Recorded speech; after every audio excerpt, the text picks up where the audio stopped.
Assalamualaikum warahmatullahi wabarakatuh.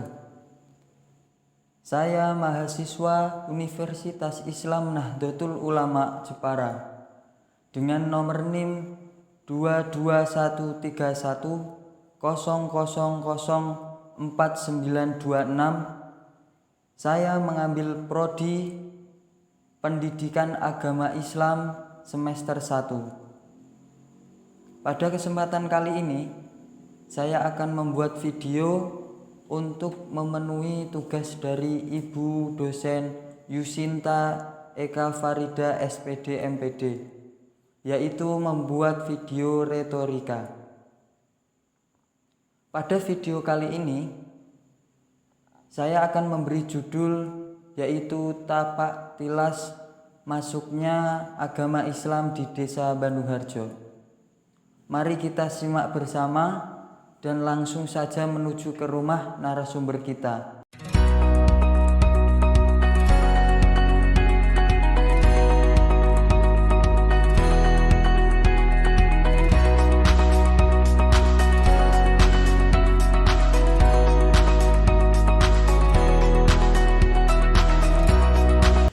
Dan ini kita sudah bersama beliau. Assalamualaikum. Waalaikumsalam. Kiai Rafiq Malik. Alhamdulillah silaturahimnya dalam rangka memenuhi tugas dari universitas, yaitu dari Unisnu Jepara.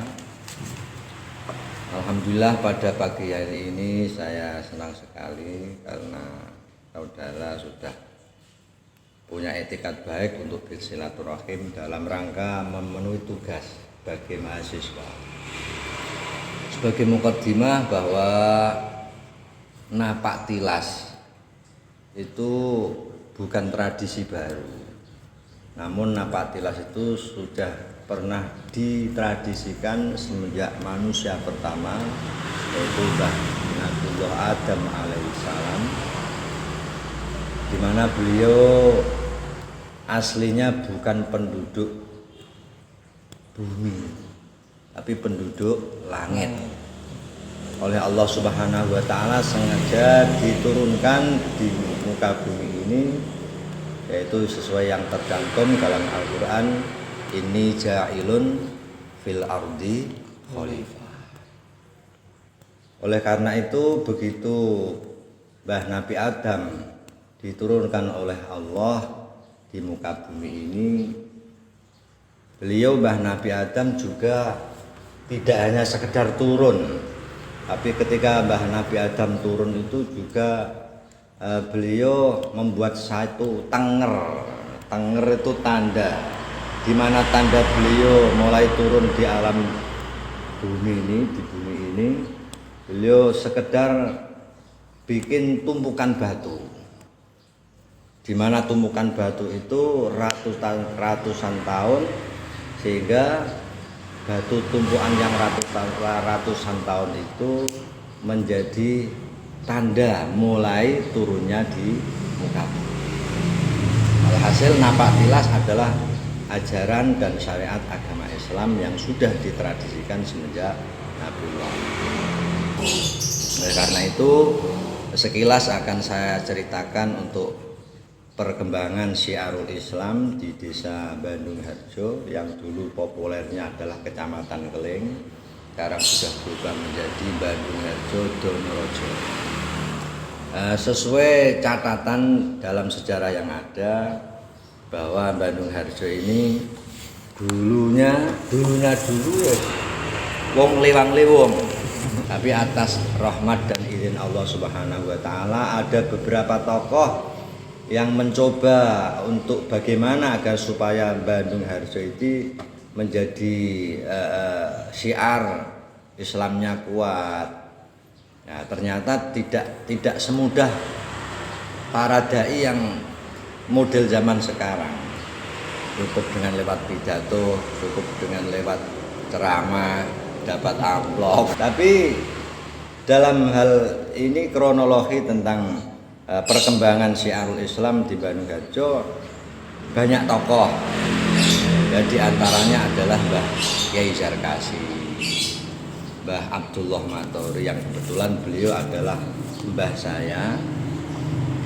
Ya, dan Mbah Matori dalam perjuangannya bukan hanya dakwah bil lisan atau dakwah bil hal, tidak. Bahkan dakwahnya melalui dakwah suwuk, dakwah sembur, dakwah pengobatan, dakwah pengobatan. Juga dikaruaniai banyak istri. Singkatnya, pada waktu itu Mbah Matori santrinya saja bukan hanya bangsa manusia, tapi termasuk bangsa jin yang kita tidak pernah melihat dan tidak pernah kenal santri yang alamnya berbeda. Namun Mbah Matori juga tidak sendiri, pasti ada teman-teman yang lain, di mana termasuk turunnya pada waktu itu adalah Mbah Kiai Zarkasi. Namun yang saya kutip di sini adalah perjuangan Mbah Matori, di mana beliau perjuangannya adalah melalui tadi medianya, bukan media elektronik seperti sekarang, tapi media dakwah bil lisan, dakwah bil hal, juga bil ruqyah. Mohon maaf Bapak Kiai, di sini dari perjuangan beliau Kiai Haji Abdullah Matori dulunya ketika dakwah kan juga menggunakan teknik pengobatan. Betul. Apakah beliau juga sempat mendirikan sebuah pondok pesantren atau membuat majelis taklim seperti itu? Pada waktu itu ngetren namanya bukan pondok pesantren, akan tetapi masjid kuno atau langgar kuno.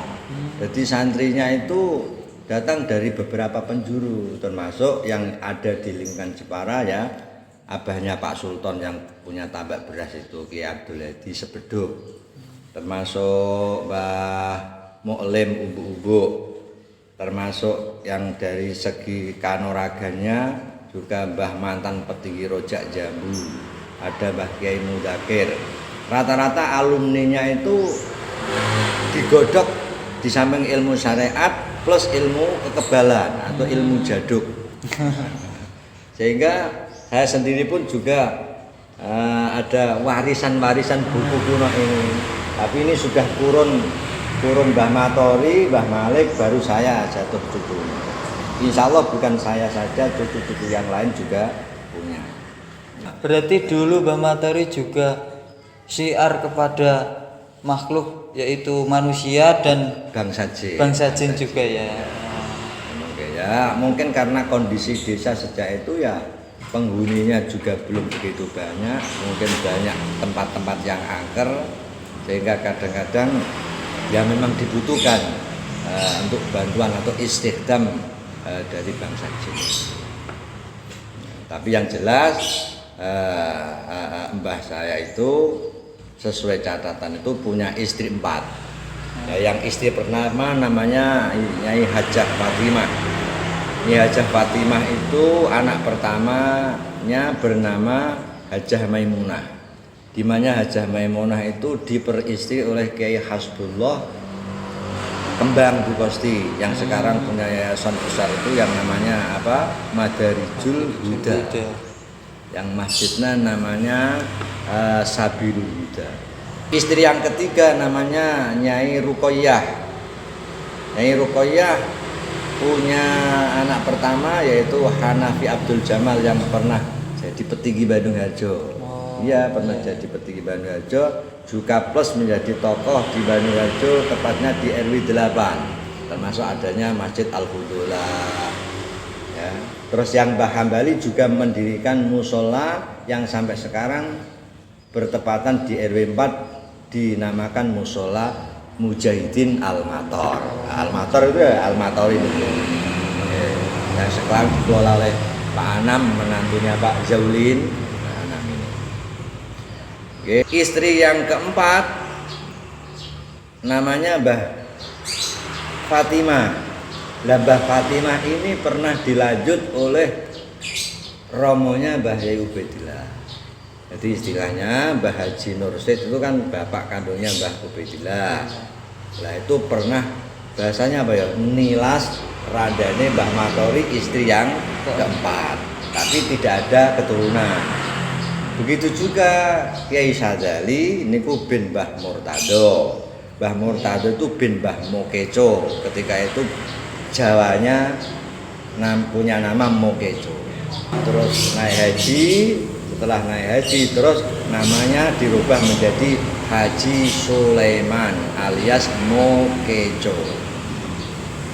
Berarti di desa Bandung Harjo ini kesinambungannya tentang nasab itu sangat kental sekali ya Pak ya. Kental sekali, ada kesinambungannya sebenarnya. Dan masing-masing juga minimal punya majelis taklim, punya pendidikan non formal, juga ada yang punya pendidikan formal. Kemudian mengenai Bapak Kiai Abdullah, Mbah Kiai Abdullah Matori, ini apakah di setiap tahunnya ada peringatan haulnya, ngoten Pak? Ya. Apakah ada? Ada, secara hitungan mungkin ya belum pasti benar haul yang keberapa. Namun secara administrasi untuk haul yang di tahun 2022 ini kemarin apa? Haul yang ke-86. Ya kalau haul yang ke-86 ya mestinya wajar karena beliau itu wafat pada tahun 1351 Hijriah. Masehinya 1938. Nah, haul yang pada tahun kemarin 2022 ini haul yang ke-86. Alhamdulillah sekarang haulnya ini diramaikan oleh masyarakat Bandung Harjo, di mana kegiatan rangkaian haul juga sudah mulai banyak perkembangan. Di antara adalah H-2 hari itu ada mudarosah khatmil Quran bil Ghaib di masing-masing masjid dan musola yang mau ditempati. Alhamdulillah kemarin ada 7 masjid dan 3 musola. Berarti masyarakat pun ketika memperingati haul beliau itu sangat antusias sekali. Betul sekali ya. Mereka ada kepedulian ya, mungkin dengan niat yang baik, tentang barokah mungkin ya. Terima kasih atas waktunya sudah memberikan penjelasan tentang bagaimana agama Islam di Bandung Harjo ini bisa berkembang sehingga pesat. Ya, terima kasih teman-teman semuanya. Itulah penjelasan dari narasumber Bapak Kiai Haji Rafiq Malik. Semoga apa yang disampaikan beliau bisa bermanfaat bagi kita semua, dan kita sebagai pemuda harus rajin-rajin belajar tentang sejarah-sejarah Islam. Demikian video yang bisa saya sampaikan.